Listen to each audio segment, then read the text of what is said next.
नमस्कार, आप सभी लोगों का स्वागत है हमारे बीटी के इस छोटे से पॉडकास्ट में। आज हम चर्चा करते हैं यूपी लोकसभा आयोग द्वारा जो एलटी ग्रेड और जीआईसी प्रवक्ता की जो भी वैकेंसी निकली है उसके तैयारी के बारे में। हम बायोलॉजी ट्रंक के डायरेक्टर राम गोपाल सर से कुछ बात करेंगे और जो बच्चों के मन में जो भी कुछ छोटे मोटे सवाल आते हैं उनको भी शायद अपने सवालों का जवाब इस प्रोग्राम से मिल जाए। तो सर आपसे एक हमारा सवाल है, हमारा क्या मतलब बच्चों का भी सवाल है कि बच्चों के मन में बहुत सारे प्रश्न होते हैं कि इनकी तैयारी को लेकर आज उन्हीं के बारे में हम आपसे कुछ जवाब मांगना चाहते हैं सर। लोक सेवा आयोग द्वारा ये एलटी ग्रेड और जीआईसी की भर्ती जो आई हुई है, 18 में एलटी ग्रेड के फॉर्म्स आए थे, उसके बाद काफ़ी गैप रहा और उधर 21 में जीआईसी की वैकेंसी आई, उसमें भी बहुत सारी जो सीटें नहीं फिल हो पाई थी। तो दोबारा उत्तर प्रदेश सरकार ने, लोक सेवा आयोग ने ये भर्तियाँ जारी की हैं और सबसे अच्छी बात है एक साथ एलटी ग्रेड और जीआईसी की ये भर्तियाँ आई हैं और बच्चों ने फॉर्म भर दिया है और जोर शोर से उन्हें तैयारी करनी चाहिए। बहुत अच्छा सुनहरा अवसर है। जो भी बच्चे वेट कर रहे थे इन वैकेंसी का बहुत सालों से, तो असिस्टेंट टीचर और प्रवक्ता बनने का सुनहरा अवसर है और बच्चों को बहुत ही अच्छे से सीरियस होकर के तैयारी करनी चाहिए। जी सर। सर एक और सवाल है हम लोग के मन में कि किन बातों पर बच्चों को सबसे ज़्यादा ध्यान देना चाहिए। जो आपने तो खुद 4 बार पीजीटी निकाला है और आप प्रवक्ता भी बने हैं सर, तो थोड़ा सा उसमें बताइए। बहुत अच्छा क्वेश्चन है ये। मतलब बच्चों को सबसे ज़्यादा ध्यान देना चाहिए। मैं कहना चाहूँगा जो भी देख रहे हैं बच्चे कि सबसे पहले अगर आपको तैयारी करना है तो सबसे पहले आप सिलेबस पर ध्यान दीजिए। मैं क्लासेस ले रहा हूँ बच्चों को और जब भी कोई बच्चा हमसे संपर्क करता है तो सबसे पहले मैं उसको प्रिंट करा कर जो हमने सिलेबस रखा वो भेजता हूँ। सिलेबस यहाँ देखने का मतलब हो गया बच्चों कि आप लोग क्या करते हैं कि नोटिफिकेशन में जो सिलेबस होता है या तो वो निकाल लेते हैं या फिर बहुत सारी ऑनलाइन कोचिंग चल रही हैं और वो अपने क्लासेस के शेड्यूल के हिसाब से सिलेबस को तोड़ करके आपको पकड़ा देती हैं। करना क्या है आपको, जो आप नोटिफिकेशन से सिलेबस निकालेंगे उसको बच्चे पॉइंट वाइज हैंड रिटन लिखें। अगर मैंने बच्चों को दिया है तो मैंने खुद टाइप कराया है। इससे क्या होता है, पूरा सिलेबस खुल के सामने आता है। जब तक बच्चे को सिलेबस नहीं पता होगा तो वह तैयारी भी अपने आप भी नहीं कर सकता। बहुत सारी ऐसी ऑनलाइन कोचिंग्स हैं, मैं बच्चों से बात करता हूं, जो दिए गए सिलेबस का बहुत ज़्यादा 40 या 50% ही पढ़ा रही हैं। तो यहाँ पर अगर आपको तैयारी करना है बच्चों तो सबसे पहले आप सिलेबस को हाथ से लिखें पॉइंट वाइज। जैसे मैं एग्जांपल दूं कि बच्चे एनिमल किंगडम को लेकर के पढ़ते हैं, बहुत सारी ऑनलाइन कोचिंग पढ़ा रही हैं, फाइलम के कैरेक्टर्स को पढ़ा रही हैं। अब यहाँ पर फाइलम के कैरेक्टर जो होते हैं, जूलॉजी की बात मैं कर रहा हूँ बच्चों, उसमें 30 एनिमल एलटी ग्रेड एग्जाम जो एग्जाम हो रहा है उसमें दिए गए हैं। यानी बच्चों को उन फाइलम्स के कैरेक्टर्स के अलावा 30 एनिमल पढ़ने हैं। अब अगर आपको जानकारी नहीं है तो आप केवल एनिमल किंगडम के कैरेक्टर पढ़ लेंगे, क्लासिफिकेशन पढ़ लेंगे और जो 30 एनिमल हैं इनसे जो क्वेश्चन आएंगे फिर आप कैसे करेंगे। और बहुत सारे ऐसे टॉपिक हैं जो हम लोग 12th के हिसाब से पढ़ रहे हैं, जबकि हमें क्या पढ़ना है, जो एलटी ग्रेड का सिलेबस दिया गया है जूलॉजी का है, बॉटनी का है। कई टॉपिक ऐसे हैं जो जूलॉजी में भी हैं और बॉटनी में भी हैं। बच्चों को यहाँ भी ये मेंशन करना है कि जूलॉजी में उस टॉपिक का कौन सा पार्ट है और बॉटनी में वो कौन सा पार्ट है। तो सबसे पहले बच्चों को इस एग्जाम में पहला जो उसको ध्यान देना है, किस पर ध्यान देना है, सिलेबस पर। अगर आप सिलेबस पर ध्यान नहीं दे रहे हैं तो आपकी तैयारी का कोई मतलब नहीं रह जाता है। ठीक है सर। मैंने 4 बार पीजीटी क्वालिफाई किया, प्रवक्ता पद पर रहा, फिर हमारे कई सारे कोचिंग संस्थान चल रहे हैं, बच्चों का भविष्य है, तो फिर मैंने बच्चों के भविष्य के लिए, बच्चे नीट की तैयारी करते हैं, डॉक्टर बनते हैं, तो मैंने रिजाइन दे करके और अपने कोचिंग संस्थान में चला रहा हूँ। ये तो सर बहुत अच्छी बात है। और सर एक सवाल और है कि सिलेबस कहाँ से बच्चे पता करें। अभी से मैंने कहा एक्चुअल में सिलेबस को नोटिफिकेशन, जो गवर्नमेंट का नोटिफिकेशन है, आप फॉर्म भरते हैं, नोटिफिकेशन के पेजेस होते हैं, उन्हीं पेजेस से उस सिलेबस को निकालें, ना कि ऑनलाइन कोचिंग्स पर या बहुत सारी साइट्स हैं अपने प्रचार के लिए वो सिलेबस को तोड़ मरोड़ करके सर्कुलेट कर रही हैं। तो बच्चों सिलेबस को आपको निकालना है तो आपने जो फार्म भरा हुआ है पूरा नोटिफिकेशन आप पेज बाय पेज निकाल लीजिए। सिलेबस थोड़ा सा ऐसे लिखा हुआ है कि उसमें एक ही टॉपिक में कई टॉपिक इंक्लूड कर दिए गए हैं। वहां पर अगर आप थोड़ा सा बायो के टच में हैं तो आप क्या करिए, पॉइंट बनाइए 1 2 3 4 5। तो सिलेबस आपको कहां से लेना है, नोटिफिकेशन से लेना है। किसी भी कोचिंग संस्थान द्वारा जारी सिलेबस को एक बार मिला भी लें। मैं ये नहीं कहता कि किसी ने गलत दिया है, लेकिन वहां पर आप क्या करें, उस सिलेबस को मैच करें। देखें नोटिफिकेशन में जारी सिलेबस और जो कोचिंग संस्थान ने आपको भेजा सिलेबस, क्या वो 100% मैच कर रहा है या नहीं कर रहा है। सर बच्चों मतलब कोचिंग के बारे में बच्चों को बहुत सा भ्रम है कि खासकर ऑनलाइन कोचिंग के बारे में, तो उसके बारे में कुछ ये बताइए। तो बहुत बड़ा सवाल भी है, कंट्रोवर्सी भी है, चाहे नीट एग्जाम को लेकर के हो। जैसे ही ये फॉर्म आता है जी, बहुत सारी कॉर्पोरेट कोचिंग इस एग्जाम को, मैं तो ये कहूँगा कि एक अच्छा खासा मनी कलेक्शन करने के लिए कोचिंग टूट पड़ी हैं। बहुत सारी ऑनलाइन कोचिंग्स हैं जो 1299, 1599 इस तरीके से बहुत मिनिमम फीस पर बच्चों को प्रलोभन दे रही हैं। ये लालची कहा जाएगा कि इतने बड़े सिलेबस के लिए कोई कोचिंग संस्थान अगर 1200 या 1000 रुपये ले रहा है तो कहीं मैं दावा करता हूं कि वह कंटेंट नहीं दे सकता जो कंटेंट बच्चों को मिलना चाहिए।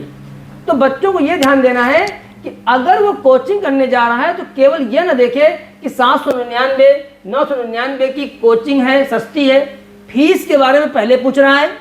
आपको यह भी देखना होगा वहां पर जो फैकल्टी है मौजूद, क्या वास्तव में उसको जो सिलेबस हमारा ग्रेजुएशन लेवल का और पोस्ट ग्रेजुएशन लेवल का उसके हिसाब से बायो आती है।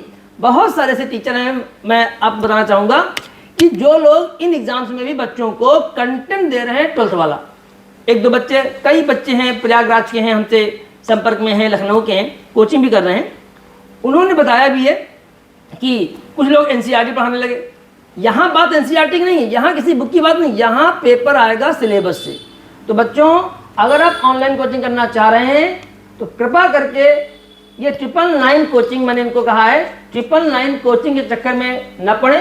पहले आप उनके डेमो क्लासेस के वीडियोस देखें और सिलेबस ध्यान से देखें कि हमको पर्टिकुलर चैप्टर में से, मैं कहूँ वर्गीकरण विज्ञान टैक्सोनॉमी, जो क्लास दे रहा कोई ऑनलाइन टीचर वो क्या बता रहा है, सिलेबस में क्या लिखा है। अगर ये पूरा मैच कर रहा है तब तो ठीक है, अन्यथा आप सिर्फ और सिर्फ बेवकूफ़ बनाए जा रहे हैं। इस सस्ती कोचिंग के चक्कर में बहुत मतलब बच्चे ऐसे हैं जो भ्रमित हैं। जैसा आपका सवाल भी था कि ऑनलाइन कोचिंग को लेकर के बच्चे बहुत भ्रम में हैं।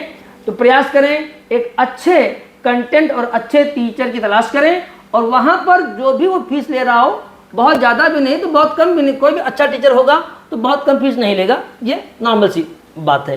तो वहाँ पर हमें ये ध्यान देना चाहिए बच्चों को कि अगर हमें कंटेंट को अच्छा दे रहा है तो जाहिर सी बात है इतने बड़े सिलेबस की फीस 1000 तो नहीं हो सकती। तो अब आप अगर इस चीज़ को देखेंगे तो आप फिर सिलेक्शन नहीं ले पाएंगे, क्योंकि जिसके पास कंटेंट है उसने मेहनत की है और वो तो मान लीजिए अपने हिसाब से फीस लेगा ही। जी, क्या पे स्केल होगा सर इन नौकरियों का।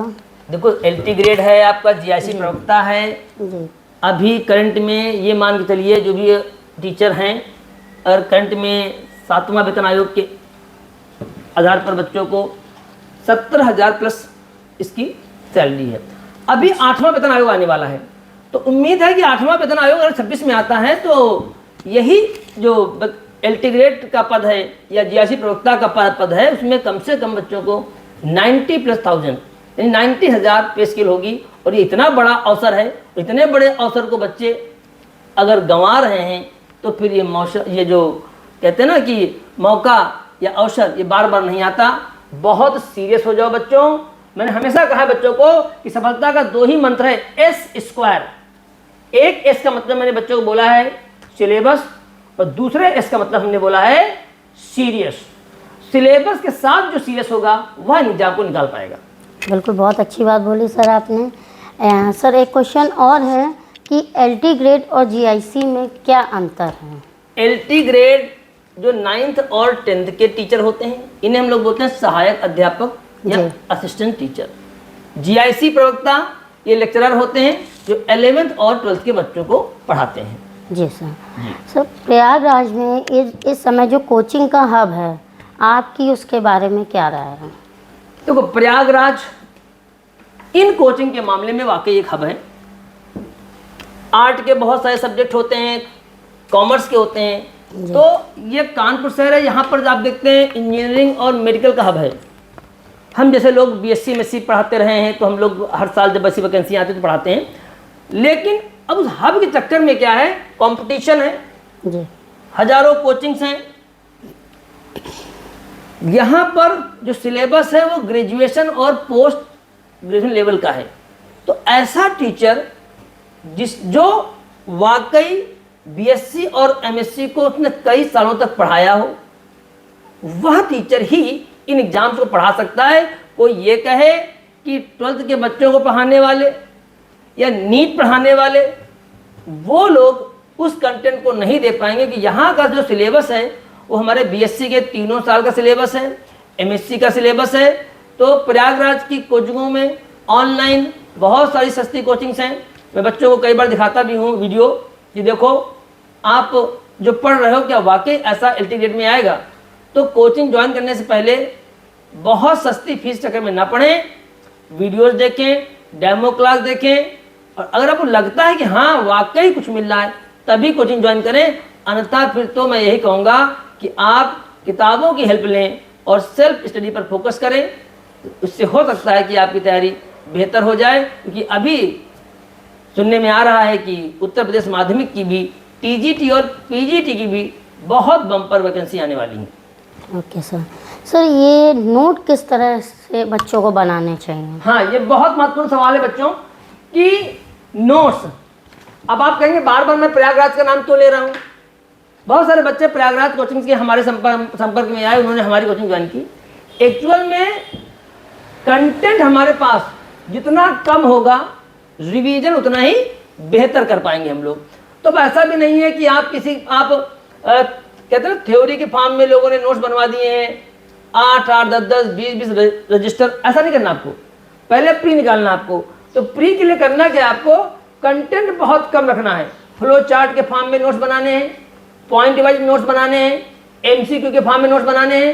तो कंटेंट जितना कम होगा, यानी मैं इतना ही कहूँगा एक लाइन में कि कंटेंट कम रखें और रिवीजन ज़्यादा रखें। कम कंटेंट में अगर आप बार बार रिवीजन करते हैं तो निसंदेह आप एमसीक्यू क्वेश्चन बहुत आसानी से कर ले जाएंगे। तो नोट्स बहुत डिटेल में अभी ना बनाएं, अभी ये प्री है। जब मेंस आएगा तब हम उस पर बात करेंगे कि मेंस के लिए हम किस तरह के नोट्स तैयार करें। जी, आपकी भी सर, आप भी कोचिंग दे रहे हैं इस टाइम, तो आपकी क्या रणनीति है इस चीज़ में? बैच हमने अपने यहाँ चला दिए हैं, चल भी रहे हैं बैच। हमारी जो रणनीति पहले थी वही आज भी है। सबसे पहले सिलेबस को हम टाइप करा करके बच्चों को देना, और मैं खुद कहता हूँ बच्चों से कि जब हम पढ़ाएं तो हम टिक करके पढ़ाएं। मैं टॉपिक का नाम डालता हूं, और जो टॉपिक जूलॉजी बॉटनी में मैच करते हैं मैं ये भी लिखता हूं कि बेटा जूलॉजी में है भी, ये बॉटनी में भी। और फिर ये भी कहता हूं कि जूलॉजी में इतना पार्ट है, बॉटनी में इतना पार्ट है। तो सिलेबस को रख करके मैं बच्चों को फ्लो चार्ट के फॉर्म में नोट्स बनवाता हूँ। मेमोरी फंडे यहाँ पर बहुत ज़रूरी हैं। अच्छा, एक बात और है, यहाँ पर बहुत सारे लोग कहते हैं कि प्री में तो आपने फ्लो चार्ट से पढ़ा दिया, मेंस में तो हमें थ्योरी लिखने को आएगी, क्योंकि मेंस सब्जेक्टिव पेपर हो रहा है और ये आपका जो प्री हो रहा है वो ऑब्जेक्टिव हो रहा है। मेरा कहना है कि अगर हम आपको कंटेंट कॉन्सेप्चुअल देंगे तो जिस बच्चे के पास कॉन्सेप्चुअल कंटेंट होगा वह मेंस में भी उसी कॉन्सेप्चुअल कंटेंट के बेस पर बहुत अच्छा शॉर्ट और लॉन्ग क्वेश्चन को लिख करके आएगा। उनसे बेहतर जो लोग शॉर्ट और लॉन्ग को मतलब मैटर तैयार करके याद कर रहे हैं वो खुद लिखेगा, और वहाँ पर कंटेंट की क्वालिटी देखी जाएगी मेंस में भी। तो ऐसा नहीं है कि प्री में अगर आप शॉर्टकट में नोट्स बनाते हैं यानी फ्लो चार्ट में बनाते हैं तो आप मेंस नहीं कर पाएंगे। ये तो मैं कभी जब क्लास लेता हूँ तो करके भी दिखाता हूँ। देखो, अगर अब जैसे मैंने पढ़ाया है मेंस में ये क्वेश्चन आ जाए तो आप बड़े आराम से लिख सकते हो। मैं तो ये तक कहता हूँ बच्चों से कि अगर आपका कंसेप्चुअल स्टडी आपने मेंस उसके प्री के लिए की है तो मेंस में आपको बस सिर्फ ये ध्यान देना है कि क्वेश्चन किस तरह से आने हैं। मैटर आप खुद ही लिखोगे, उसके लिए ऐसा नहीं करना है कि आपको बीएससी एमएससी तक के क्वेश्चन याद करने पड़े, उनके आंसर रटने पड़े, और रट करके तो मेंस निकलना ही नहीं है। जी सर, मार्केट में बहुत सारे क्वेश्चन बैंक अनसॉल्व सारी चीज़ें हैं, आपकी उसके बारे में क्या राय है? बिल्कुल सही है, बहुत सारे अनसॉल्व मार्केट में क्वेश्चन बैंक्स आ चुके हैं, क्योंकि जब वैकेंसीज आती हैं कोचिंग वाले पब्लिशर्स सभी को कमाना होता है। अनसॉल्व से हम जब किसी चैप्टर को, पहली बात तो आप वह अनसॉल्व लें जिसमें चैप्टर वाइज हो। जी। इससे क्या, अगर आप सेल्फ स्टडी कर रहे हैं, कोचिंग कर रहे हैं, तो उस चैप्टर के पूरा होने के बाद ये देखें कि पहले जो साल रहे हैं, 10 साल पहले, 15 साल पहले, वहाँ से लेकर अब तक क्वेश्चन किस तरह आते रहे हैं, एक आइडिया मिल जाता आपको। लेकिन कई बार बच्चों को लगता है कि जो अनसॉल्व में क्वेश्चन दिए गए हैं वही एग्जाम में आएंगे। ये बहुत बड़ी गलती है। 2021 पीजीटी का पेपर इस बात का सबूत है कि अनसॉल्व से रेयर, बहुत ही कम, मैं तो कहूँगा ना के बराबर क्वेश्चन आए।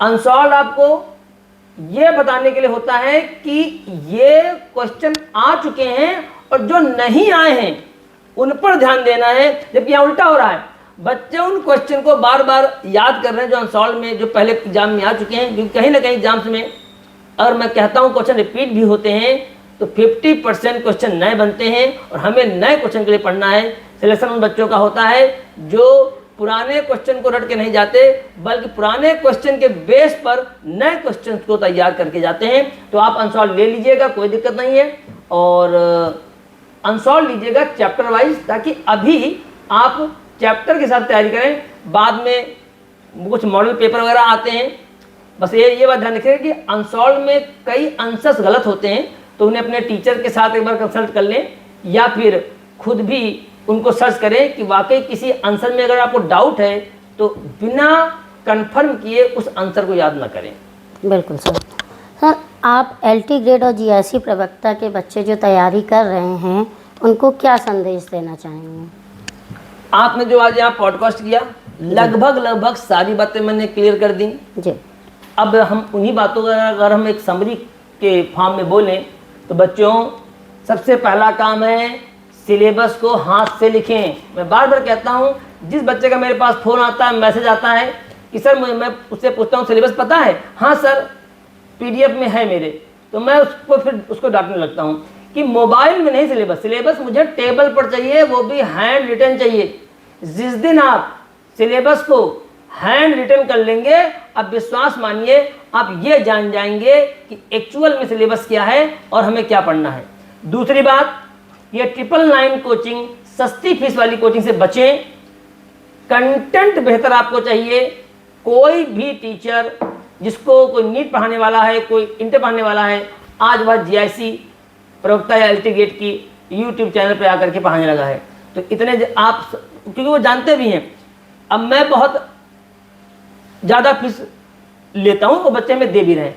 अब हमने वो जो फीस डिसाइड की है, कुछ बच्चे हैं जो इकोनॉमिकली वीक हैं उनको कम कर दी है, तो हमने फीस दी है कंटेंट के हिसाब से। जो सिलेबस है 100% सिलेबस की फीस है। अब ऐसा नहीं है कि मैं फीस कम कर दूं और सिलेबस को क्या बढ़ा दूं 50%। तो यहाँ पर जो 50% पढ़ा रहे हैं फीस कम लेकर के, वो एक्चुअल में कम नहीं है फीस, वो फीस क्या है, ज़्यादा है। बच्चों को लग रहा है कि बच्चों को डायरेक्टली क्या दिख रहा है, फीस कम है। इनडायरेक्टली देखा जाए तो वो फीस कम नहीं है, वो फीस आपसे ले रहे हैं ज़्यादा। जब सिलेबस ही आपको पढ़ा रहे हैं 50%, तो वो जो फीस ले रहे हैं वो कम कहाँ से हो गई। अब हमारे जैसे टीचर क्या है, जो सिलेबस को टाइप करा के दे रहे हैं, क्लास शुरू होते समय भी सिलेबस के बारे में बात करते हैं, क्लास खत्म होते तब भी सिलेबस के बारे में बात करते हैं। तो हम जो फीस ले रहे हैं, हमारी भी फीस लगभग कम ही है, क्योंकि मैं पढ़ा रहा हूँ 100% सिलेबस। दूसरी बात, जो भी आपके पास बुक्स हैं पुरानी वाली, बहुत सारी बुक्स हैं, बॉटनी में पुरानी वाली MP कौशिक है, जूलॉजी में रमेश गुप्ता है, GRB है, प्रैक्टिस पर बहुत ध्यान दें। लेकिन पढ़ने के बाद जितने ज़्यादा क्वेश्चन आप सॉल्व करेंगे, सिर्फ ऐसा नहीं कि केवल आपने अनसॉल्व लगा लिया काम हो गया, तो प्रैक्टिस पर ध्यान दें। और तीसरी बात, कंटेंट जितना कम होगा रिवीजन उतना ही बेहतर होगा। बहुत लेंदी नोट्स ना बनाएं, और अगर किसी कोचिंग संस्थान में लेंदी नोट्स बनाए जा रहे हैं तो अभी आपको प्री निकालना, उससे बचें। आप उस लेंदी नोट से फिर घर में जाकर के खुद शॉर्ट नोट्स बनाएं। बहुत अच्छा तरीका होता है फ्लो चार्ट के फॉर्म में किसी चीज़ को समराइज करना। मेरे तो पूरा प्लान होता है कि मैं फ्लो चार्ट में ही पढ़ाऊँ बायोलॉजी बच्चों को। तो ये 3 बातों का ध्यान रखें। मार्केट में ऐसी कोई बुक नहीं है। आपके जितने भी क्वेश्चंस हमारे व्हाट्सएप पर आते हैं कि सर इस एग्जाम के लिए कोई बुक बता दीजिए, कोई बुक नहीं। जो सिलेबस दिया गया उसके हिसाब से आपको कम से कम 10-12 बुक्स लेनी पड़ेंगी। तो अलग अलग बुक से आप सिलेबस को छांट करके पढ़िए। ऐसी कोई एक बुक नहीं है मार्केट में जो आपको सारा सिलेबस उठा के दे देगी। और फिर एक बार कहूँगा कि कभी कहीं भी आप कोचिंग करें, इतना आप ग्रेजुएट हैं या पोस्ट ग्रेजुएट हैं, बीएड मान लो बच्चे किए हुए हैं बीएड, तो इतना ध्यान रखें कि समझदारी आपको दिखानी है। जिस तरह से नीट वाले बच्चे फंसते हैं, आपको नहीं फंसना है। उम्मीद करते हैं कि जो भी मैंने तीनों बातें बताई हैं, कोई भी बच्चा अगर सीरियस होकर के, अभी काफ़ी समय 3 से 4 महीना है, तैयारी करता है, तो वह अपना जो सपना है उसका टीचर बनने का, सहायक अध्यापक कहूँ या प्रवक्ता कहूँ, उसका जरूर पूरा होगा। और मैं आप सभी बच्चों को शुभकामनाएं दे रहा हूँ। अगर हमारे द्वारा आपकी तैयारी में थोड़ा भी सुधार होता है तो आज जो मैम के साथ यह पॉडकास्ट हुआ है, तो मैं मानूंगा कि मैम ने बुलाया और मैं यहाँ पर आकर के आपके बहुत सारे प्रश्नों का जवाब दिया, ये साकार होगा, सफल होगा। सर आपने हमारे सारे सवालों का बहुत ही सफलता मतलब इजी वे में जवाब दिया। बच्चों को सारी चीज़ें समझ में भी आ गई होंगी। इसके लिए सर आपका बहुत बहुत धन्यवाद है। और बीटी के इस प्रोग्राम द्वारा आप सभी बच्चों को उनके सभी सवालों के जवाब मिल गए होंगे। तो आप सभी बच्चों को बीटी की तरफ से बहुत बहुत शुभकामनाएं। Thank you.